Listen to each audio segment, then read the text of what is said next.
ce titre, donc, c'est un point important pour moi parce que nous avons besoin, en tout cas, si possible, d'implanter une centrale nucléaire au Burkina pour produire l'électricité. Je suis de ceux qui pensent que chaque grande opportunité de la vie se présente autour d'une fenêtre bien précise. C'est un moment bien déterminé, un moment limité, où il vous faudra soit sauter sur l'opportunité ou à jamais la regretter. Je ne pense pas que les opportunités viennent, partent et reviennent. Et voilà pourquoi beaucoup de personnes passent du temps, gaspillent leurs opportunités, gaspillent leurs possibilités, espérant que ça revienne. Il y a même des gens ici qui parlent de quelqu'un laisse, quelqu'un prend. Quelqu'un laisse, finalement on va te laisser, on va te prendre, on va te laisser, on va te prendre, Quand vous allez dans un supermarché et que vous trouvez des sandwichs, il y a des sandwichs là. Un monsieur là, Gilbert est venu à regarder, il a regardé le sandwich, il a déposé. Il aime pas. Un autre monsieur, Georges vient, l'histoire il dit non. Un autre monsieur, Aboubacar, prend ce sandwich, il dit non, je veux pas ça. Un autre monsieur, Lucas, prend le sandwich. Vous allez acheter le sandwich là. Non, vous allez acheter ce sandwich que Lucas a porté laissé, Patrick a porté laissé, Georges a porté laissé de ses mains nues. Tu prendras ces sandwichs pour manger. Tu ne le ferais pas, n'est-ce pas? Les opportunités viennent et partent pour toujours. Certaines opportunités peuvent revenir, mais ce n'est jamais de la même façon. Ça peut venir dans un emballage différent, mais ce n'est jamais de la même façon. Des fois, ça ne revient même pas. Les opportunités, c'est comme un militaire qui va en guerre. Quand tu vas en guerre, il n'y a pas d'assurance que tu rentreras. Ils partent à 1000, mais vous savez que beaucoup vont rester. Même si leurs parents ont dit leur bien-aimé, ont dit au revoir avant de voyager. Ils savent pas s'ils reviendraient. Et il est certain que beaucoup ne reviendront pas. Au Burkina Faso, Ibrahim Traoré, dans son leadership, vient de signer un contrat énorme avec la Russie. Un contrat qui poussera ce pays, des hommes intègres à un niveau où il n'a jamais été dans le passé. Nous avons un besoin crucial d'énergie. À ce titre, donc, c'est un point important pour moi parce que nous avons besoin, en tout cas, si possible, d'implanter une centrale nucléaire au Burkina pour produire l'électricité. Notre position est assez stratégique parce que nous sommes au cœur de l'Afrique de l'Ouest et cette position fait que du fait du déficit d'énergie dans toute la sous-région, s'il y a un privé russe qui peut s'implanter au Burkina, il pourra vendre bien l'énergie donc à toute la sous-région. Et donc c'est un point très important pour nous et on souhaite que vous puissiez voir comment cela puisse se réaliser, en tout cas dans de brefs délais. Sur le volet donc de l'énergie, toujours, il y a eu des échanges dans le cadre donc des hydrocarbures et nous souhaitons en tout cas pouvoir réorienter la majorité de nos importations à la Russie ici. Et il y a des entreprises avec qui on a pris contact, d'autres aussi ont souhaité donc avoir l'appui, en tout cas votre appui, pour pouvoir mieux tisser. C'est tout ce qui concerne les produits pétroliers et nous sommes allés jusqu'à ajouter le bitume parce que nous avons beaucoup d'infrastructures routières surtout à construire. Donc on souhaite que vous puissiez appuyer donc le producteur pour qu'il puisse nous appuyer dans ce sens-là. Yamakofi. Allez, clap your hands. Voilà. C'est ça. Je pense que c'est important quand ça va pas d'en parler. Et quand ça va à merveille d'en parler aussi. Il faut pas seulement se focaliser sur une seule direction. Dans le bien. Quand il y a le mal, il faut aussi en parler. Il faut pas se focaliser dans le mal.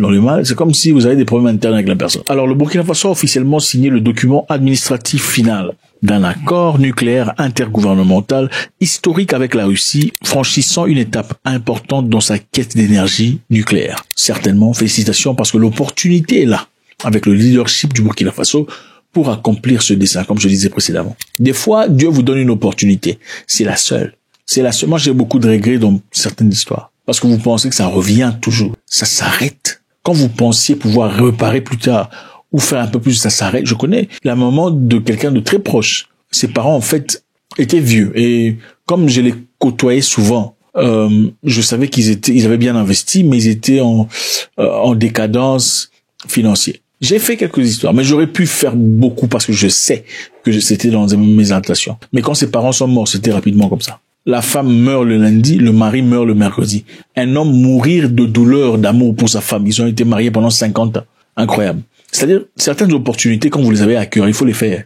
Tu veux faire quelque chose de bien à quelqu'un, il faut pas attendre demain. Je ne dis pas que toi tu mourras ou tu n'as aucune idée. Personne n'a d'idée, en fait.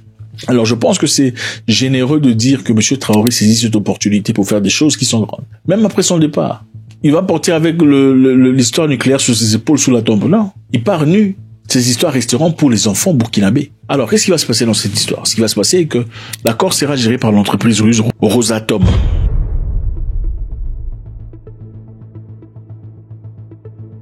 C'est important pour la sécurité énergétique. Vous savez, le Burkina Faso a un taux d'accès d'électricité très faible. On parle de moins de 20%. L'énergie nucléaire est vue dans ce cas comme une solution stable et durable. Alors, il est aussi intéressant de noter que la Russie gagnera 85% de ce projet pendant que le Burkina Faso aura 15%. Et ça sera autour de 20 à 25 ans. 85% pour la Russie, 15% pour le Burkina Faso. Vous posez certainement la question de savoir pourquoi. Après tout, c'est chez nous quand même. Comment ça se fait que l'on puisse avoir des miettes pendant que... Bon, d'abord, il faut coûter 15%, c'est pas des miettes. Okay? Pour le degré d'investissement, c'est pas des miettes. On s'attend à au moins 6 milliards de dollars d'investissement. Et par-dessus le marché, la Russie apportera des fonds. 80% des fonds seront apportés par la Russie. La Russie apportera les matériels. La Russie apporte les ingénieurs. La Russie apporte le carburant qu'il faut brûler, c'est-à-dire l'uranium. On ne peut pas parler de force nucléaire ou d'énergie nucléaire sans uranium. Le Burkina Faso, jusque-là, il n'est officiellement pas réputé pour son exploitation d'uranium. En effet, bien qu'il y a quelque temps, on a découvert qu'il y avait peut-être des dépôts d'uranium au Burkina Faso, jusque-là, officiellement, il n'y en a pas. Il n'y a pas de circulation. C'est-à-dire que la Russie apportera aussi le fuel ou le carburant en forme d'uranium pour travailler. Donc, on vous apporte une entreprise, des idées, des matériaux, des humains, des ressources et aussi le carburant à brûler. Et après 20 ans, on va vous le rendre en bonne et due forme. Vous pensez que c'est correct ou pas? Bah écoutez, beaucoup de pays sont en train de faire ce genre d'histoire. L'Ouganda, par exemple, a construit des routes venant de Kampala jusqu'à Entebbe. C'était des routes complètement impraticables, mais ils ont laissé ça entre les mains des Chinois pour construire. L'Ouganda n'avait pas assez d'argent pour construire, je sais pas, 60 kilomètres. Les Chinois sont venus, ils ont construit très rapidement. Sur leur accord, il a été dit, les systèmes de péage dans les autoroutes, système de péage, vous payez, cet argent va dans les caisses des Chinois. Jusqu'à, je pense, 20 ans ensuite, ça sera entièrement ougandais. Est-ce mauvais ou pas? Je sais que l'ego à l'intérieur de pourquoi? Mais si vous n'avez pas la technologie, vous faites quoi? Vous pouvez rien faire. Le pouvoir. Le pouvoir est très important, le pouvoir est aussi très dangereux. La plupart des religions, parlons des religions ibrahimiques, sont basées sur une histoire de pouvoir. Un Satan qui voulait prendre la place de Dieu. Un Satan qui voulait le pouvoir. Et c'est à travers cet amour du pouvoir qu'il a perdu tout ce qu'il avait. Le pouvoir est puissant, le pouvoir est redoutable, le pouvoir est réel, le pouvoir est glissant. Ici, à l'investiture du président gabonais, le nouveau président, il y a des choses très intéressantes qui se passent. On va jeter un coup d'œil, on fera un commentaire. Les esprits et les génies du Gabon, et comme tels, ils méritent d'avoir le droit de commander sur la terre du Gabon et de se faire obéir par tous en tout ce qu'il commandera. Que Dieu lui vienne en aide et que tous les esprits lui soient soumis à partir d'aujourd'hui. Qu'est-ce qui se passe? Je proclame à l'Est que M. Brice Clotaire Oligui Nguema est élu président de la République gabonaise. Devant Dieu, les esprits et les ancêtres du Gabon, il a le droit de commander sur la terre du Gabon et le pouvoir de se faire obéir par tous en tout ce qu'il commandera. Que Dieu lui vienne en aide et que tous les esprits de la terre du Gabon lui soient soumis. Que tous les esprits de la terre du Gabon lui soient soumis. On ne parle pas seulement de Dieu ici. Écoutez attentivement. Il a parlé de Dieu, il a aussi parlé des esprits du Gabon.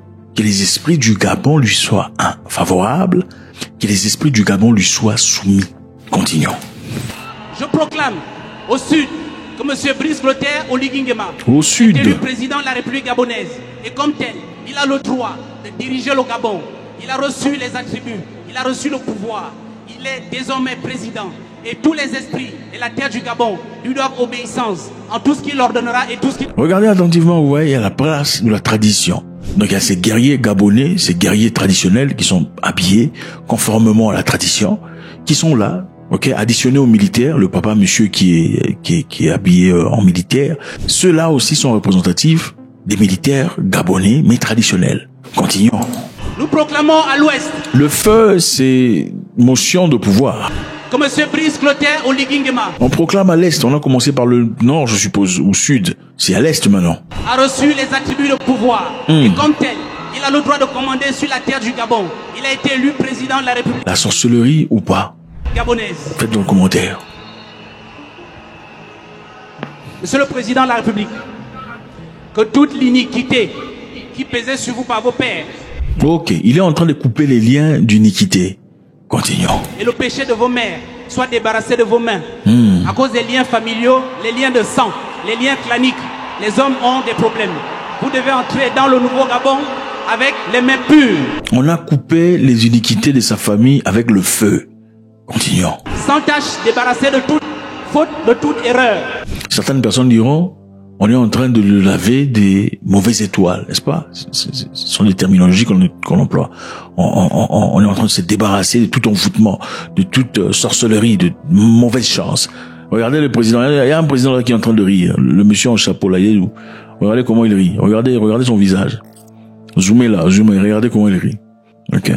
Maintenant, regardez le président burundais juste à sa droite, perplexe, étonné. Ok. Et le monsieur derrière lui.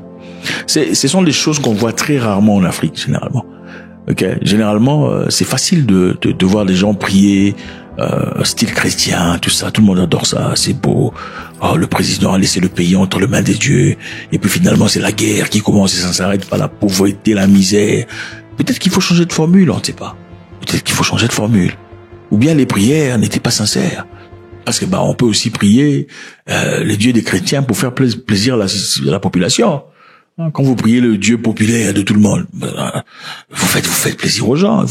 C'est aussi une forme de savoir comment bouger les gens vers une direction, n'est-ce pas? Continuons.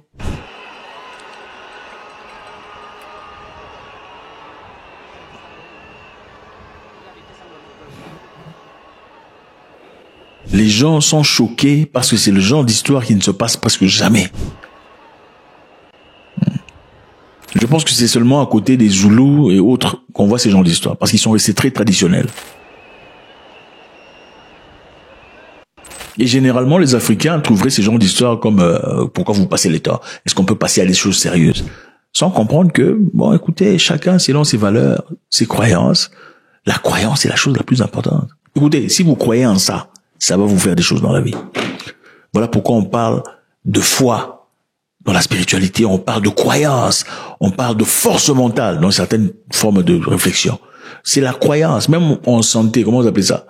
Dans la médecine, on parle de placebo pour affirmer l'efficacité d'un traitement ou d'un médicament. Il faut le comparer au placebo. Le placebo, c'est carrément, on peut te donner des bonbons sans que tu le saches, pensant que on te donne un traitement. Toi, tu dis tu as mal à la tête, on te donne des bonbons par un docteur. Tu ne sais pas que c'est les bonbons parce que c'est pas sucré. Et tu te sens guéri. Parce que tu as cru que ce que le médecin t'a donné, c'était la guérison. Pourtant, le médecin t'a donné des bonbons. C'est ça le placebo. Donc la croyance est très importante. Celui qui croit et celui qui voit. Même chez les chrétiens, on dit quoi? Si tu crois, n'est-ce pas? Tu peux bouger quoi? Le volcan dans l'eau ou quoi? La montagne. Il faut qu'on dit si tu as une croyance comme ça, n'est-ce pas? On ne dit pas si tu dis Dieu, on dit si tu crois. Continuons. Ça ne rigole pas. L'eau purifie, nettoie. L'eau est symbole de la vie. Comme ce parfum, que vos mains soient désormais empreintes de gloire, d'honneur, de dignité et de puissance. Tout ce que vous allez toucher avec vos mains. Il y a des choses importantes ici. L'eau est symbole de la vie. Est-ce que Jésus n'a pas pris de l'eau pour faire quelque chose d'intéressant avec? Regardez dans votre Bible. Parce que les musulmans, ils parlent pas beaucoup de ces gens d'histoire, c'est souvent les chrétiens. Jésus n'a pas pris de l'eau pour faire quelque chose avec d'important. Regardez dans la Bible. Ok? Le parfum. Jésus n'a pas pris le parfum pour faire quelque chose avec. Ok. Donc, si dans votre religion, on a fait ça, c'est-à-dire que ces éléments sont importants. Si dans d'autres religions, on s'en sert aussi. Attention, continuons.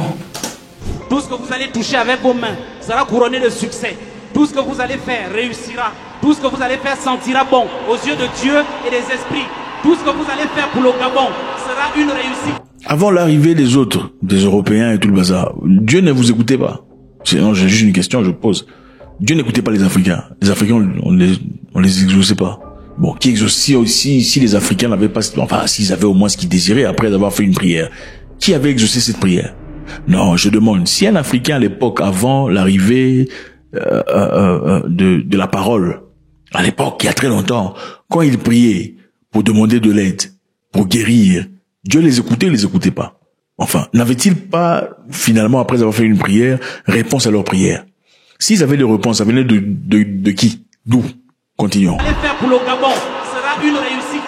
Et tout homme qui tentera de s'en prendre aux l'œuvre de vos mains. Les mamans tapaient les mains. Pendant que vous lavez ces mains, recevez la puissance et l'onction de Dieu et les esprits du Gabon, afin que vous soyez couverts de manteaux de gloire, que vous alliez de gloire en gloire, de dignité en dignité, de puissance en puissance. Vous rentrez dans la maison de Dieu. Ces gens sont choqués. Vous rentrez dans la maison de Dieu, dans la maison de votre Père, un homme pur, sans tache, sans aucune anicroche. Un homme nouveau, un homme neuf, un homme choisi, un homme énergétique, un homme à qui les esprits donnent le pouvoir sur la terre du Gabon. Les Blancs sont choqués, mais ils sont pas choqués, ils savent. Parce qu'ils connaissent votre pouvoir plus que vous. Avec lequel le monde a été créé. Le feu. Monsieur le Président, recevez le feu du Gabon. Pour illuminer le Gabon, qu'un nouvel aurore se lève sous votre magistère et votre guide.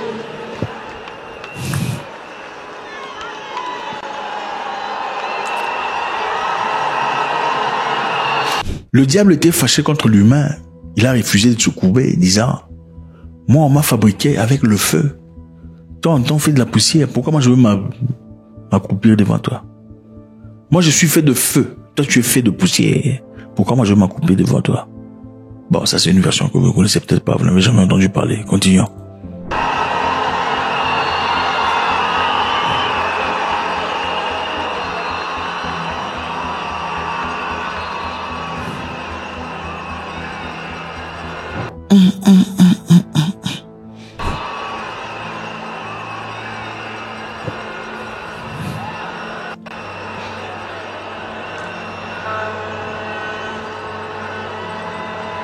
Le pouvoir du feu. Les gens prient le feu, vous comprenez pas. Mais quand on parle le feu, vous comprenez pas. Il faut comprendre les piliers du pouvoir. Et ça n'a absolument rien à voir avec votre religion. Ce sont des connaissances au-delà de la religion. Dieu n'a pas de religion. Il n'a jamais dit ma religion, c'est ça. Jamais.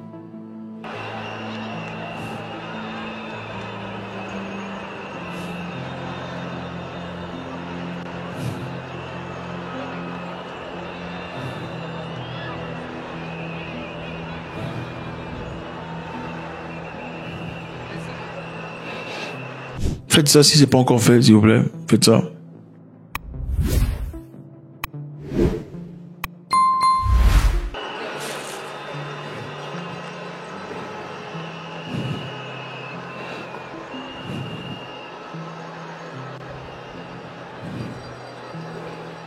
Bon, notre frère aussi, on l'a payé, hein. Ah, il faut dire qu'on l'a payé quand même. Il a pas fait ça gratos, quand on l'a payé, non. On l'a donné une maison, une voiture.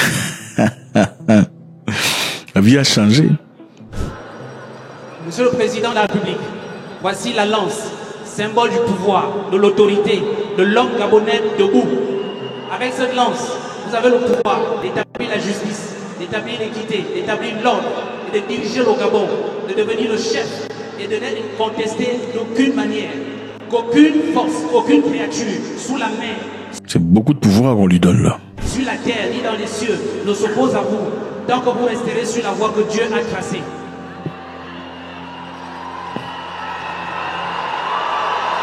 Les présidents là sont choqués. Vous allez voir, ils vont aller répéter ça chez eux.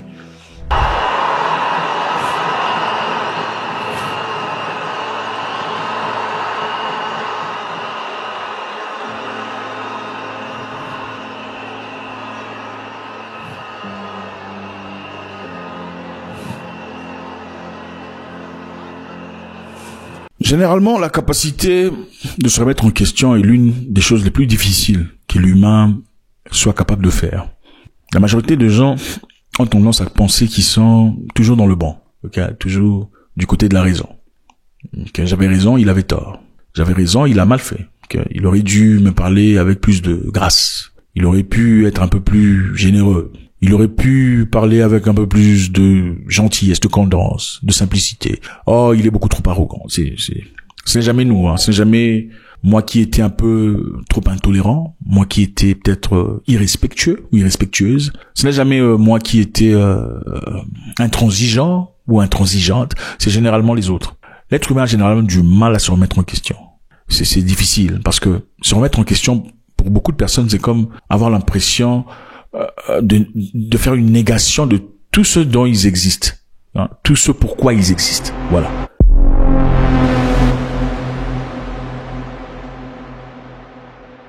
Au Kenya, quelque chose d'intéressant se passe. Le président William Ruto, qui n'aime pas les coups d'État. Les coups d'État ne sont pas une panacée. Ils ne constituent pas une solution aux défis auxquels notre continent est confronté. Ils sont aussi antidémocratiques que les puissances coloniales. Il aime pas les coups d'État, il aime les élections démocratiques. Bon, on comprend tout à fait.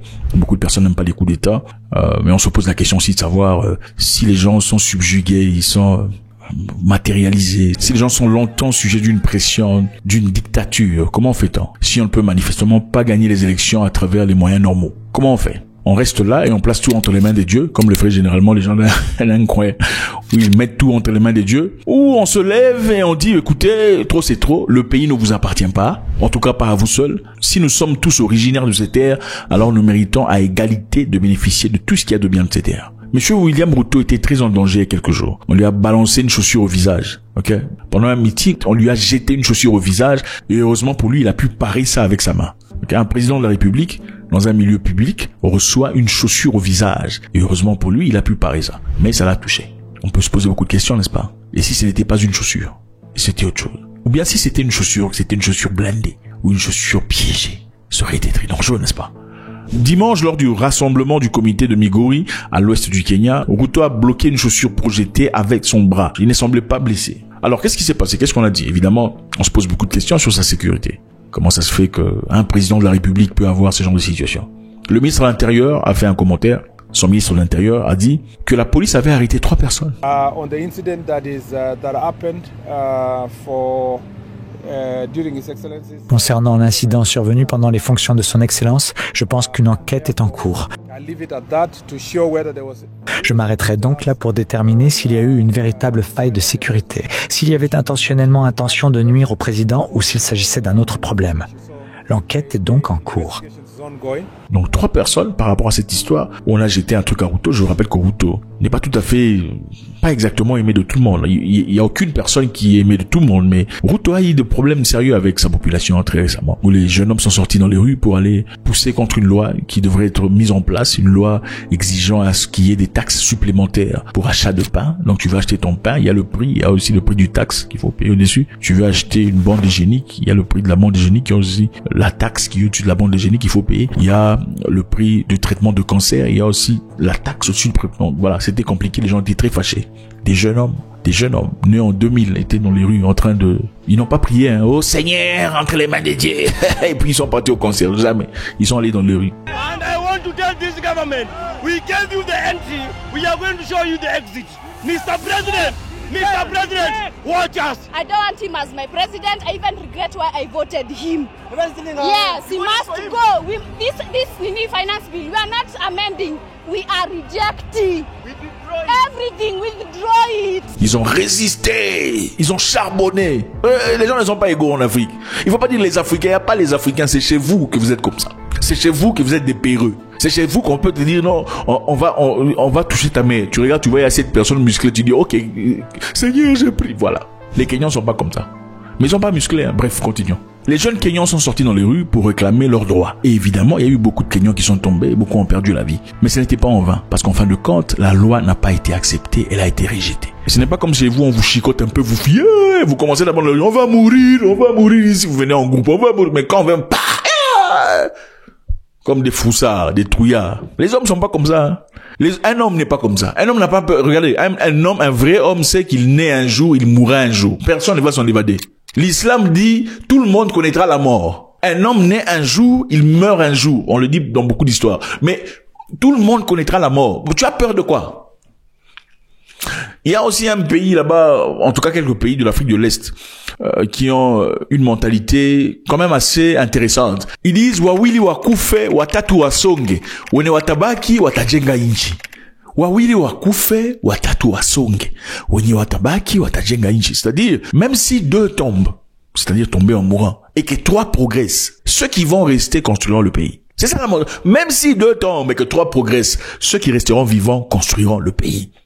Mais ça, ce n'est pas une mentalité de tout le monde. Parce que dans certains endroits, ils se disent, ah, moi, je vais tomber, pourquoi? Tout le monde a cette mentalité. Moi, je vais rester vivant, je veux manger, je ne veux jamais me battre. Je veux une révolution sans se révolter. Je veux un changement à travers la prière. Il n'y a pas de changement à travers la prière. Il faut arrêter des bêtises. Il faut arrêter. Si un pasteur te dit le changement vient à travers, il t'a menti. Le changement vient avec l'action et l'application. Jésus, dans la Bible, il a pris la salive, il a mis la boue, il a mis dans les yeux de quelqu'un. Jésus, vous priez dans la Bible, il a mis la salive, il a mis dans la boue, il a mis dans les yeux de quelqu'un pour qu'il soit guéri, l'aveugle. Pourquoi il n'a pas dit aveugle, vois? Pourquoi il n'a pas dit au monsieur là qui était couché au coin, lève-toi et marche? C'est vrai, il y avait un lève-toi et marche. Pourquoi ce monsieur là, il a dit, quand l'eau va bouger, il faut tomber dedans? Ok. L'action est très importante. L'action. Les clients sont sortis. Bref. C'est pour dire que Ruto n'est pas tout à fait aimé de tout le monde. Alors, quelqu'un lui a balancé la chaussure. Il a bloqué ou barré ou paré, ça peu importe comment vous dites ça, selon votre anglais ou votre français et votre niveau de francolatrie. Denis Itumbi, le fonctionnaire du cabinet du président, haut fonctionnaire du cabinet du président, a déclaré que la chaussure avait été lancée accidentellement. C'était par accident. Il a expliqué qu'un membre de la foule avait brandi la chaussure comme une fausse caméra. Donc il jouait avec la chaussure comme une fausse caméra. Ce qui a incité un spectateur à la repousser, car elle lui bloquait la vue. Vous suivez l'histoire maintenant. Quelqu'un a pris la chaussure, genre, comme si c'était une caméra. Quelqu'un a poussé la chaussure parce que ça lui bloquait la vue. Et en poussant la chaussure, malheureusement, la chaussure a volé droit vers le président. Voilà ce que monsieur Denis Itumbi, haut fonctionnaire du cabinet présidentiel, a dit. Qu'est-ce que vous en pensez? Vous pensez que c'est une théorie qui tient debout ou pas? Première probabilité. Serait-il en train de dire la vérité? C'est une possibilité. D'accord. Que quelqu'un avait sa chaussure en train de jouer avec, je sais pas, il a quel âge, hein, avec sa chaussure, il va faire comme si c'était une caméra. Et l'autre personne a poussé la chaussure parce que ça lui bloquait le visage et ça a touché le président. Deuxième probabilité. C'est peut-être une version de damage control. Damage control, c'est quoi? Je suis pas francophone. Damage control. Contrôler les dommages qu'on a fait. Pourquoi? Le dommage serait quoi? Le dommage serait que ça prouve la vulnérabilité du président. Ok? Pour ceux qui l'entourent, ça prouve combien le président est vulnérable. Et s'il y avait une bombe à l'intérieur? Ou s'il y avait un truc empoisonné, chimique, biologique, ce serait dangereux pour son boulot. Il pourrait aussi, pas seulement protéger son boulot en disant c'est un garçon qui joue avec son histoire, ce serait aussi une façon de montrer que ce n'était pas une erreur interne, c'était plutôt un jeu. Troisième version, une possibilité. C'est peut-être la version qu'a rapporté le monsieur qu'on a arrêté. Ok? Le monsieur qu'on a arrêté a peut-être balancé l'histoire là par colère, parce qu'il était en colère contre Ruto. Hein, parce que voilà, c'est normal, les Kenyans ne sont pas tout à fait heureux chez eux, il faut le dire. Pas tout le monde en tout cas. Bien qu'il n'y ait pas de pays où tout le monde est heureux, on peut tout à fait comprendre. Alors quand on l'a arrêté après avoir balancé l'histoire, il voulait balancer l'histoire, on lui a posé la question, pourquoi tu as fait ça? Non, au fait, je n'ai pas fait ça. Moi, je voulais faire comme si c'était une caméra, et puis il y a quelqu'un qui m'a poussé, et puis c'est tombé. C'est une possibilité. Pourquoi? Parce que ça lui sauverait la vie. Toi, tu veux balancer le truc à un président africain? Ça lui sauverait la vie, n'est-ce pas? Ça lui sauverait la vie. Est-il bête d'avoir fait ça? Absolument pas. Voir dans l'histoire, combien de fois ces gens d'histoire sont arrivés? À plusieurs reprises. On va voir les choses clés.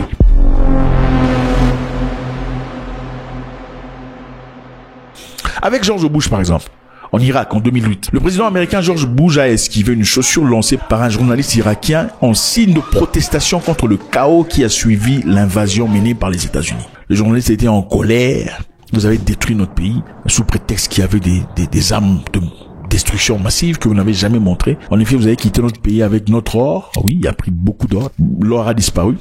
Alors, le journaliste était en colère, a balancé l'histoire contre Bush. Mais la différence entre Ruto et Bush, c'est quoi? Bush a esquivé. Hein? Bush a esquivé. Hein? Il était là présent, il voyait ce qui se passait, il a esquivé. Ruto, si c'était Ruto, c'était parti déjà. Il était distrait en émotion, en train de motiver les gens. Hein? Les Africains aiment trop motiver les gens. Qu'est-ce qui est arrivé au journaliste? Le journaliste irakien Moutandar Al-Zaidi, après avoir lancé ses chaussures, il a rapidement été interpellé par les forces de sécurité, placé en détention par les autorités irakiennes, accusé d'agression contre un chef de l'État étranger. Il a été initialement condamné à 3 ans de prison. Cependant, sa peine a été réduite à 1 an en appel. Qu'est-ce qui lui est arrivé après? Après avoir fait la prison, évidemment, il a finalement été libéré après 9 mois de détention, sous la pression de l'opinion publique. Monsieur Zaidi s'est servi de cette opportunité, de cette célébrité. Il était devenu célèbre chez lui pour commencer une carrière politique, mais malheureusement, qui n'a pas vraiment abouti. Donc une opportunité peut en créer une autre. Mais lui, bon, dans ce cas, il n'a pas bien joué.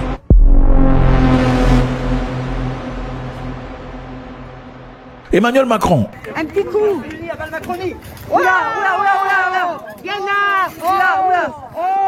Ce jeune est très courageux. Quelque part, on pourrait avoir l'impression que c'est du théâtre, mais ce n'est pas du théâtre. Après la gifle, qu'est-ce qui s'est passé? Tarel a été immédiatement placé en garde à vue par les autorités françaises. Il a ensuite été inculpé de violence sur personne dépositaire de l'autorité publique. Lors de son procès, Tarel a expliqué avoir giflé Macron pour protester contre la politique du président, notamment sa gestion de la situation économique et sociale de la France, ainsi que l'orientation générale du gouvernement. Alors qu'est-ce qui est arrivé à ce monsieur? En 2021, Tarel a été condamné à 4 mois de prison. Sa peine n'était pas particulièrement sévère car car malgré la violence de ces actes, il ne semblait pas participer à une tentative organisée de déstabilisation du gouvernement. Donc, M. Tarel, on l'a perçu, bon, dans un pays comme la France, bon, monsieur était en colère, pas heureux contre, enfin, voilà, pas content de Macron, voilà pourquoi il a réagi. Donc, ses droits, bien qu'il était interpellé, son droit d'humain a été protégé. Bon, il y a aussi un pays ici, quelque part ici en Afrique, dans les coins là-bas. Un monsieur là, il avait pris une brique.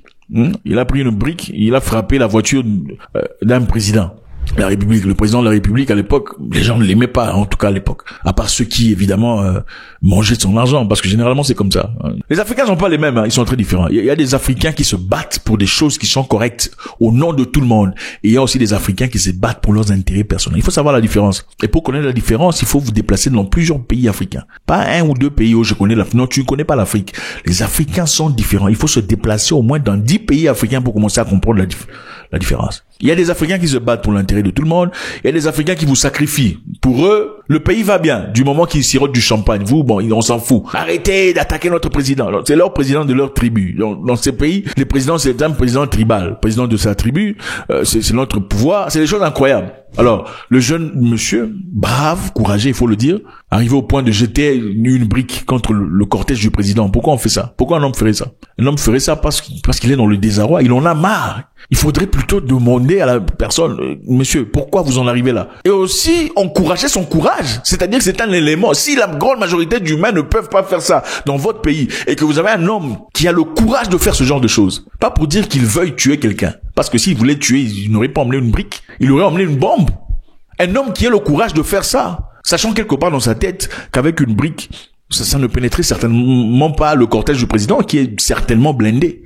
Son intention n'était pas essentiellement de tuer ou de détruire. Son intention, c'était de montrer l'action, le désarroi, la colère. Une personne pareille, il fallait le prendre, l'asseoir et comprendre qu'est-ce qui se passe dans sa tête. Comment ça se fait que la population toute entière n'est pas comme ça? C'est dans des pays comme ça que vous voyez la guerre commence, les gens fuient. Oh non, on a peur.